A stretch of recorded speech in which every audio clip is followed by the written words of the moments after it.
அக்கினி சூளையை தருணம் செய்து வருகிறவர்களே, கர்த்தராகிய தேவன் சொல்லுகிறார், உங்களுக்கு முன்னே உங்கள் நமஸ்காரங்களையும் உங்கள் தொழுகைகளையும் உங்கள் ஆராதனைகளையும் விமர்சித்து பேசுகிற நேபுகாத்நேச்சாரை போன்ற துணிகர செயல் செய்கிற துஷ்டர்களை, சத்துருக்களை கர்த்தராகிய தேவன் உங்களுக்கு முன்னே பணிய செய்யும் காலம் வருகிறது. கர்த்தர் சொல்லுகிறார், இது தீர்க்க தரிசனம். நீ வேலை செய்யும் போது, நீ வேலை செய்யற இடத்துல உன்னை கிண்டல் பண்ணால, அந்த மனுஷன் வந்து உன்னை பார்த்து சொல்லுவான்,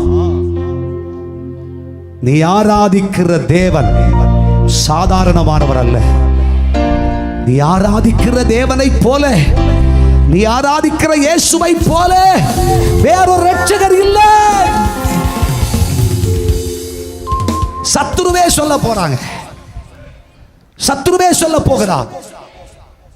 உன்னை தூஷிச்சு பேசுறவனுடைய வீடு எருக்களமாக்கப்படும். அவன் வீடை வித்துட்டு ஓட போறான். கையை தட்டி போய் போய் பெந்தைக்கோசை கோயிலுக்கா போனேன், போய் ஆவிக்குரிய கூட்டத்துக்கா போனேன், போய் இங்க இருந்து 36 கிலோமீட்டர் டிராவல் பண்ணியா போனேன். அல்லேலூயா சொல்லுங்க. போய் 120 கிலோமீட்டர் டிராவல் பண்ணியா போனேன் சொன்னாங்கல்ல. அதே வாயால, எங்க அக்கா இந்த கூட்டம் 1200 கிலோமீட்டர் தள்ளி நடந்தாலும் என்னை கூட்டிட்டு போங்க, நீ ஆராதிக்கிற தேவன் அற்புதமானவர், அவர் இரட்சகர். அந்த இரட்சகரை போல ஒரு நல்ல இரட்சகர் இல்லை இல்லை இல்லை இல்லை இல்லை என்று சொல்லும் அளவுக்கு தேவனுடைய அற்புத செயலை நீங்கள் பார்க்க போகிறீர்கள். ஹல்லேலூயா.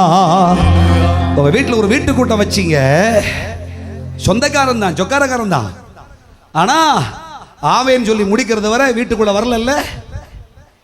இது யார் பாஸ்டர்ட்ட சொல்லி கொடுத்தா? வரல. எவ்வளவு கஷ்டப்பட்டு ஒரு பொருத்தனை நீங்க ஒரு கன்வென்ஷன் வச்சீங்க இல்லையா? அல்லேலூயா சொல்லுங்க. கன்வென்ஷன் முடிகிறது வரை அந்த கிரவுண்டு பக்கமே வரல. வீட்டுக்குள்ள நின்னுட்டு கிண்டல் பண்ணிக்கிட்டு இருந்தாப்புல. அபிஷேகமா, ஆவியாம், அநேவாசையாம், தீர்க்க தரிசனமாம், சுகமாக்கும் வரமாம், வல்லமையாம், இப்படி சொன்னவரை ஹல்லேலூயா. கர்த்தர் சொல்றார், நீ ஆராதனைக்கு புறப்பட்டு வரும்பொழுது கிண்டல் பண்ணிக்கிட்டு, கேலி பண்ணிக்கிட்டு, பிளாக் அண்ட் ஒயிட் போட்டு போறியோ, ஊழியத்துக்கு போறியோ சொன்னாங்கல்ல, கேலி பண்ணாங்கல்ல, கர்த்தவனை துண்டிச்சு போடுவார். தேவன் வீட்டை எருக்களமாக்கி போடுவார். ஹல்லேலூயா. இந்த அசைவை இந்த 23ஆம் ஆண்டில் இந்த 3ஆம் மாதத்திலே இருந்து நீங்கள் பார்ப்பீர்கள். பார்ப்பீர்கள். சத்துருவின் வீடு எருக்களமாக்கப்படும். ஷபலக சஹரக துனிகரபு. ஹல்லேலூயா. கர்த்தர் உன் பக்கம் நிற்பார். கர்த்தர் உன் பக்கம் அடிப்பார். சத்துருவே சொல்லும், ஐயோ தெரியாம சொல்லிட்டனே, நீ ஆராதிக்கிற இயேசுவை போல, நீ தொழுது கொள்ளுகிற இரட்சகராகிய தேவனை போல ஒரு இரட்சகர் இல்லை, ஒரு தெய்வம் இல்லை, இப்படி ஒரு தெய்வம் இல்லை. எல்லா நாவுகளும் இதை அறிக்கை செய்ய போகிறது. அனைவரின் முழங்கால்களும் இங்கே முடக்கப்படும். கர்த்தர் செய்ய போகிறார். தீர்க்க தரிசன ஆவியானவர் பேசுகிறார். இதை செய்து முடிப்பேன். என் பிள்ளைகளுக்காக இதை செய்து நிறைவேற்றுவேன். சபையாகிய உனக்காக இதை நிரூபிப்பேன் என்று கர்த்தர் சொல்கிறார்.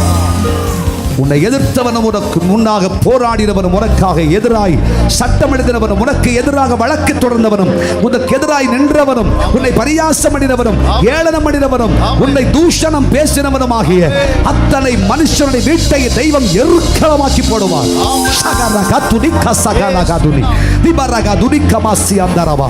கர்த்தருடைய கரமதை செய்யும். கர்த்தர் சொல்லுகிறார், நீ செய்கிற ஊழியம் ஆசீர்வாதமானது, நீ சேவிக்கிற தெய்வம் சத்தியமானவர்.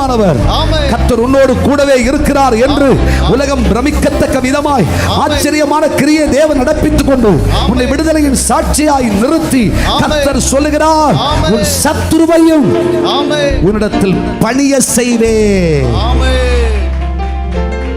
அக்கினிச்சூளையை ஏன் கடந்து வருகிறேன், ஏன் சகிச்சுக்கிட்டே வர அப்படி நினைக்கிறீங்களா? உங்க சத்துருக்களே உங்க முன்னாடி பணிய வைப்பதற்காக தான் கர்த்தர் உங்களை இந்த அக்கினி சூளைக்குள்ளாக நடத்தி கொண்டு வருகிறார். ஹல்லேலூயா. கைகளா சச்சு இல்லாம நான் என்ன தப்பு செஞ்சேன், என்ன தவறு செஞ்சேன் பலமுறை கேட்டீர்களே. கர்த்தர் சொல்றார், என் நாம மகிமைக்காக, என் நாம மகிமைக்காக உன் சத்ருவும் உனக்கு முன் பணிய வேண்டும். உன்னை கேலி கிண்டல் பண்ண மனுஷன் வரைக்கும் உனக்கு முன்ன, ஐயா நீ சேவிக்கிற தெய்வம் தான் ஐயா, உண்மையான தெய்வம் ஐயா, என்னை கூட்டு போயா, என்னை அழைச்சிட்டு போயா, அந்த தேவன் எனக்கு போதும் என்று சொல்லுகிற சமயம். இதற்காக தான் இத்தனை